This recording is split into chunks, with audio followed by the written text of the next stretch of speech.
안녕하세요. 저는 30대 여자입니다. 저는 얼마 전에 겪었던 일에 대해 아직도 충격이 가시지 않는 상태에서 쓰는 글입니다. 조금 횡설수설할 수도 있으니 부드럽게 넘어가 주시길 바랍니다. 제가 이렇게 사연을 보내게 된 이유는 정말 어디 가서 말을 할 수 없는 일을 겪었기 때문입니다. 제 얼굴을 아는 사람들에게 제가 겪게 된 이야기를 하려고 하니 정말 제 얼굴에 차라리 침을 뱉었으면 뱉었지 곧 죽어도 입이 안 떨어져서 어딘가에 말도 못하겠더라고요. 임금님 귀는 당나귀 귀라는 심정으로 저도 누군가에게 제 속마음을 털어놓고 싶어서 이렇게 글을 쓰게 되었습니다. 옛말에 그런 말이 있죠. 10길 물속은 알아도 한 길 사람 속은 모른다고요. 제가 진심으로 믿었던 사람이 절 배신하는 일은 생각보다 굉장히 충격적인 일로 다가옵니다. 이번에 제가 겪은 일로 인해 저뿐만 아니라 저희 부모님의 마음도 찢어졌고 상대방의 부모님도 마찬가지였어요. 이 모든 일은 두 사람이 가져다 준 충격이자 가장 큰 변화와 다름이 없었죠. 결론적으로 이야기를 하자면 저는 지금 남편과 이혼 소송을 통해서 겨우 이혼에 성공했습니다. 지금부터 그 이야기의 내막을 적어보겠습니다. 호칭은 편의상 남편으로 할게요. 때는 지금으로부터 3년 전이었습니다. 결혼 적령기인 저와 남편은 어른들의 소개로 선을 보게 되었고 조건도 비슷하고 성격도 크게 다르지 않아 결혼을 전제로 만남을 가지기로 했습니다. 비록 시작은 인위적인 만남이었을지 모르나 그 후 저의 마음은 깊어져만 갔습니다. 아니, 생각해보면 그 사람도 깊어졌던 것인지 모르겠네요. 아무튼 저는 만남의 기간이 길어질수록 남편을 진심으로 사랑했습니다. 남편은 저와 크게 다르지 않은 가치관과 도덕관념이 좋았고 무엇보다 술과 담배를 하지 않는 모습이 좋았습니다. 함께 웃고 우는 그런 유머 포인트와 감동 포인트도 비슷해서 감정선도 저와 많이 닮은 사람이었어요. 저와 크게 차이가 나지 않는 벌이의 수준과 양가 모두 부모님들께서 노후 준비가 되어 있다는 점도 좋았어요. 그렇게 처음엔 모든 조건을 재고 따지며 만나기에 적당한 사람이라고만 생각했었고 저도 결혼을 앞둘 정도의 나이였기 때문에 적당한 사람과의 결혼만 생각하고 있었어요. 그 모든 조건에 부합한 남편은 제게 신랑감이라는 존재로 다가왔어요. 처음엔 알아가는 시간만 가지려 하였으나 생각보다 남편은 좋은 남자였고 완벽에 가까운 남자였습니다. 사실 저는 결혼 적령기가 될 때까지 상대방에게 바라는 점이 딱 하나 있었습니다. 그것은 바로 저의 혼전순결주의를 지켜주는 것이었어요. 저희 집은 독실한 기독교 집안입니다. 제 이름이 세례명일 정도로 말이죠. 모태신앙이기도 했고 저도 종교심이 지극한 편이라서 혼전순결주의를 꼭 지키고 싶었습니다. 하지만 20대 내내 만났던 남자친구들은 전부 그것 하나를 하지 못해서 안달이더군요. 물론 저도 직접 고백을 받거나 하면 제 가치관을 미리 알렸습니다. 그게 예의라고 생각했죠. 그런데 남자들은 그게 말로만 그러는 것이라고 자기 마음대로 착각을 해서 혼자서 나가려고 하고 그러더군요. 저는 정말 싫었고 진심으로 혼전순결주의자였거든요. 미리 밝혔음에도 불구하고 제가 만났던 남자들은 제가 비싸게 군다는 등 유지비가 많이 든다는 등 정말 다시 생각해도 치욕스러운 발언을 쏟아냈고 그걸 하지 않으려면 음담패설이라도 해주길 바랬습니다. 저는 육체적으로도 정신적으로도 순결하고 싶었는데 말이에요. 그런 사람들만 만나오다가 지금의 남편을 만나게 되었고 남편은 제 혼전순결의 사상을 진심으로 존중해주고 이해해주기 시작했습니다. 저는 그런 태도에서 이미 남편과 결혼을 결심했어요. 제가 먼저 다가가기 전에는 제게 손도 쉽게 잡지 않고 붙지도 않는 그러는 사람이어서 뭔가 더욱 믿음직스럽게 느껴졌고 제가 생각해오던 혼전순결의 사상을 항상 이해받지 못하고 배척만 받다가 그런 배려를 받게 되다 보니까 이 남자라면 더욱 놓칠 수 없다는 생각이 들기도 했고요. 그렇게 저희는 선으로 만난 사이치고는 꽤나 오랜 시간을 연애하며 서로를 알아갔고 결혼까지 하게 되었습니다. 그런데 결혼을 하기 전 남편이 제게 한 가지 상의를 하고 싶다고 하더군요. 제가 무엇이냐고 물어보니 남편은 아이를 가지고 싶지 않다고 했습니다. 쉽게 말하자면 딩크족으로 우리끼리 살고 싶단 이야기였습니다. 제게 혼전순결이라는 가치관이 이미 정해져 있듯이 아이를 가지고 싶지 않다는 것도 저는 하나의 가치관으로 이해돼야 된다는 생각이 들었고, 제 사상이 이해받았기 때문에 남편의 사상도 이해해주고 존중을 해주고 싶었습니다. 그리고 아이를 원하지 않으면 아이를 낳지 않아야 되는 것이 저는 옳다고도 생각하고 있었고요. 부모가 될 준비가 덜 되었는데 아이를 덜컥 낳으면 아이가 혼자 크는 것도 아닌데 불행하게 자랄 것 같았거든요. 저는 사상이 변해서 아이를 가지고 싶다면 말해달라고 했어요. 아이가 저희가 결혼하는 데에 필수적인 요소가 아니니까 너무 걱정하지 말라고도 얘기했고요. 남편은 고맙다고 얘기했죠. 그렇게 우리는 따뜻한 5월에 식을 올렸고 결혼을 했습니다. 사실 앞에서 말했다시피 저는 혼전순결주의자여서 뜨거운 신혼생활에 대한 로망이 꽤 있었습니다.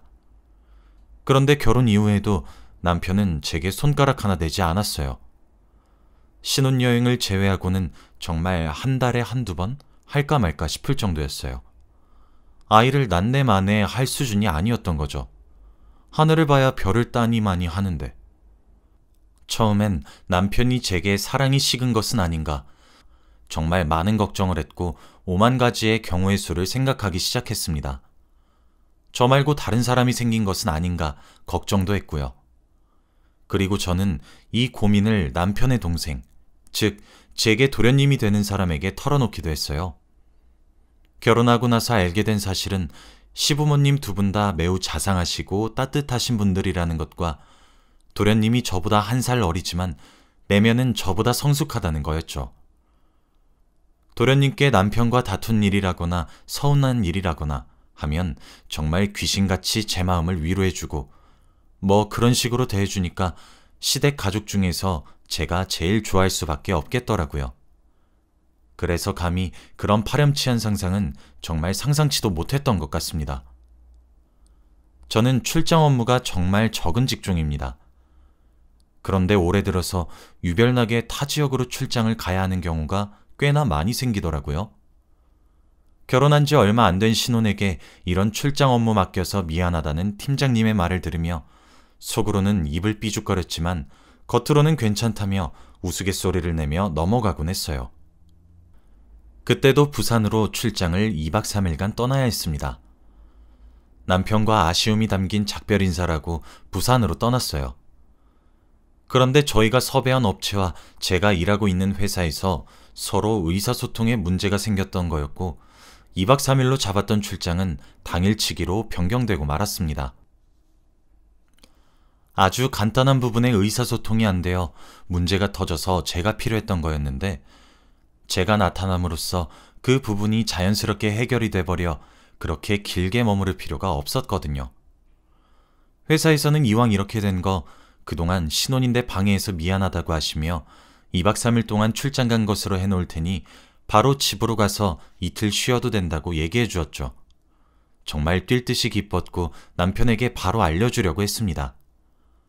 그런데 막상 알려주려고 하는데 결혼 이후 제가 이벤트를 해준 적이 없다는 사실이 생각이 났고 그래서 깜짝 몰래카메라처럼 몰래 집에 숨어 있다가 남편을 놀래키려고 했어요. 그렇게 저는 룰루랄라 콧노래를 부르며 집으로 돌아가서 쉬었습니다. 남편의 퇴근 시간이 점차 다가오길래 저는 어디에 숨어서 놀래키지? 하면서 기분 좋은 상상을 하고 있었습니다. 그런데 그때 현관문 비밀번호 소리가 들리기 시작했고 다급하게 호다닥 숨었어요. 숨고 나서 보니 어쩌다 저희가 사용하는 부부 침실의 붙박이장 안에 들어왔더라고요. 남편이 방에 들어와서 옷을 갈아입을 때 왁 하며 놀래켜야지 하며 킬킬대고 있었는데 들리는 목소리가 남편이 아니더라고요. 그 사람은 바로 도련님이었습니다. 형, 나 도착했어. 어디야? 언제 와? 하면서 제 남편과 도련님이 전화를 하는 것 같더라고요. 그래서 저는 에잇 하면서 그냥 나가버릴까 하다가 이왕 놀래킬 거 도련님이랑 남편이랑 동시에 놀래켜야지 하며 숨을 죽이고 있었어요. 콧노래를 부르며 남편을 기다리는 도련님이 참 귀여웠고 형제끼리 우애가 참 좋다 싶어 흐뭇했죠. 도련님은 거실에서, 저는 침실 속 붙박이장에 숨어 있었고 남편이 올 때까지 저는 붙박이장 속에서 휴대폰 게임이나 하고 있었어요. 한 30분 정도가 지났을까? 남편이 들어오는 소리가 들렸고 저는 놀래킬 준비를 했습니다. 화기애애하게 웃는 소리가 들렸고 저희 부부 침실의 문을 여는 인기척이 났어요. 저는 남편이 들어왔다고 확신했고 붙박이장 문을 박차고 나가 놀래키려고 몸을 일으킨 그때 들려서는 안 되는 묘하고 이상한 들리기 시작했고 저는 나가려던 몸이 굳었습니다. 근데 생각해보세요. 집에 제가 숨어있단 것을 모르니까 도련님과 제 남편만 있는데 그런 소리가 왜 나겠습니까? 도련님이 나갔나? 남편은 그럼 누구랑 들어온 거지? 도련님은 대체 언제부터 알았던 거지? 남편이 바람을 피고 있었던 것인가? 그렇다면 대체 언제? 누구와? 대체 왜? 따위와 같은 수십 수백 가지의 상상을 하며 전 정말 하얗게 질려버렸습니다. 하지만 제가 붙박이장에 숨어 있으면 숨어 있을수록 제게 들려오는 소리들은 점차 높아졌고 더 이상 가만히 들을 수 없는 지경에까지 이르게 되었어요. 저는 조용히 붙박이장에서 동영상 촬영 버튼을 눌렀고 그대로 문을 열고 방을 나갔습니다. 하지만 더는 촬영할 수가 없었습니다. 두 사람은 제가 정말 잘 알고 있는 두 사람이었거든요. 제 남편과 도련님이었어요. 끼익 하는 작은 인기척에 두 사람 모두 그곳에서 나온 저를 쳐다보았고 저는 하얗게 질렸고 두 사람 모두 기겁했죠. 하지만 저는 이미 볼 대로 전부 다 본 뒤였고 그냥 자리에 주저앉고 말았습니다. 인터넷에 올라오는 여러 가지의 사연들을 보면서 남편이 불륜을 저지른다면 이렇게 해야지 저렇게 해야지 상상을 참 많이도 했던 나였는데 정말 예상하기 힘든 순간을 실제로 마주하니 몸이 굳고 다리에 힘이 풀리더라고요. 도련님은 저와 마주치자마자 후다닥 옷을 챙겨 입고 신혼집을 나섰고 남편은 제게 다가오려고 하고 있었어요. 다가오지 말고 떨어지란 제 말에 안절부절 못하더니 이내 무릎을 꿇고 잘못을 빌기 시작하더군요. 정말 미안하다고 하면서 말이에요. 저는 동영상도 찍었겠다. 난 거리낄 것들 없다고, 어떻게 된 일이냐고 당장 해명하라고 남편을 노려보며 닥달했습니다. 남편의 대답은 정말 기가 찼습니다. 전 몰랐는데 남편은 재혼 가정이라고 합니다. 어쩐지 시아버지와 도련님, 그리고 시어머니와 제 남편, 이렇게는 절대 곧 죽어도 안 닮았다고 생각했고 그냥 한 사람만 빼다밖에 닮아서 그런가 보다 생각을 하고 말았어요. 그런데 시아버지도 시어머니도 각각 결혼해서 자녀를 낳으시고 이혼을 하시게 된 거였고 아이를 본인들이 직접 맡았답니다. 그리고 그렇게 시아버지와 시어머니가 만나게 되면서 두 사람도 데려와서 넷이서 살게 되던 거였어요. 그러니까 도련님과 남편은 호적상 형제이지만 따지고 보면 남남인 셈인 거죠. 게다가 나이 차이도 많이 나지 않으니까 두 사람은 서로 친구가 생긴 것 마냥 좋고 재밌었다고 하더라고요. 그렇게 시어머니와 시아버지가 맞벌이를 하신다고 집을 떠나시게 되면 둘이서 의지해서 지냈답니다. 사춘기, 성에 한참 관심이 많았던 두 형제는 그때를 기점으로 누가 먼저라고 할 것도 없이 사랑에 빠지게 되었고 그렇게 둘이서 만나온 세월이 15년이 넘었다고 하더군요. 남편이 제 혼전순결을 지켜주었던 이유도 제게는 욕구가 생기지 않아서 건드릴 필요가 없었던 것이었고 저와는 위장으로 결혼을 하기 위해서였다고 고백하더라고요. 저는 정말 억울했습니다. 이게 무슨 봉변인가 싶었거든요. 그래서 물어봤어요. 남편에게 말이에요. 저와 왜 결혼을 한 거냐고. 왜 한 여자의 인생을 이렇게 망치냐고. 이게 사기 결혼이랑 뭐가 다르냐고 하면서요. 남편이 그러더라고요. 정말 미안하고 죽을 죄를 지었다고. 그런데 이해해주면 안 되겠냐입니다. 제가 다른 남자를 만나든 애인이 생기든 상관하지 않을 것이고 그러다가 다른 사람의 아이를 데려와도 자긴 사랑으로 키워줄 자신이 있대요. 그러니까 도련님과 자신의 사이를 이해만 해달라고 합니다. 하지만 저는 화목하고 이상적인 가정을 원하는 거잖아요. 화목한 가정과 자상하고 다정한 남편이자 내 아이의 아버지를 원하는 거잖아요. 저는 당신은 미친 것이 분명하고 틀림없다며 어떻게 이렇게 사람의 인생 하나를 짓밟냐고 울부짖었습니다. 그랬더니 남편이 그러더라고요. 정말 미안해 여보. 근데 한 번만 이해해주면 안 될까? 그래, 맞아. 나도 내 동생도 당신 이용한 거 맞아. 근데 정말 그럴 수밖에 없었어. 당신도 알다시피 우리 부모님 정말 착하고 순하신 분들이야. 그런 분들에게 자식이 고작 2명 있는데 그 2사람이 서로 사랑하고 있는 사이라고 하면 어떻게 되겠어? 그래서 엄두가 안 났어. 그러다가 등살에 밀려서 당신을 소개팅으로 만나게 되었고, 그래, 이왕 이렇게 된 거 위장 결혼을 하자고 생각을 했지. 내 동생도 차라리 그게 낫다 이러고 있어서 그게 맞다고 생각했어. 그런데 막상 만나보니까 당신이 너무 좋은 사람이라서 정말 많이 망설여졌어. 그래도 이미 너무 많은 강을 건넜고 당신한테 죽을 죄를 지은 거 전부 다 알아. 앞으로 갚으면서 살게. 정말 문제없는 가족으로 보일 수 있게 최선을 다해서 당신에게 속지 않은 마음으로 살아갈게. 그러니까 한 번만 용서해주고 이해해주면 안 될까? 라고요. 근데 이게 말이나 되는 소리냐고요. 도련님도 실컷 도망가다가 이건 아니다 싶으셨는지 다시 집으로 돌아와 제게 무릎을 꿇으며 뭐든 다 해줄 테니까 부모님께 말만 하지 말라고 합니다.